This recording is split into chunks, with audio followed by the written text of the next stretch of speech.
The corn is knee-high. But right now we're going to check the compost tumbler. So I just gave a look at it, but I thought I would do a little show and tell, so to speak. So we've been adding to this for quite a while now. Kitchen scraps, some yard waste, green and brown material, leaves, cuttings. And I turn this quite often, probably every couple days. And let's see what we got here. Oh boy. Oh boy.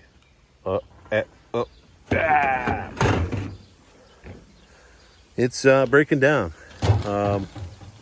I just threw these tomato cuttings. I just pruned a tomato plant. So I threw these in here, and we're just going to compost it all with the rest of the stuff. So here's what we're looking at. So I got bush trimmings. I got some cut grass. I got eggshells in here, coffee grounds, coffee filters, watermelon rinds. We have potato scraps, potato peelings, some carrot peelings, and strawberry tops from the strawberry patch. And it's breaking down pretty good.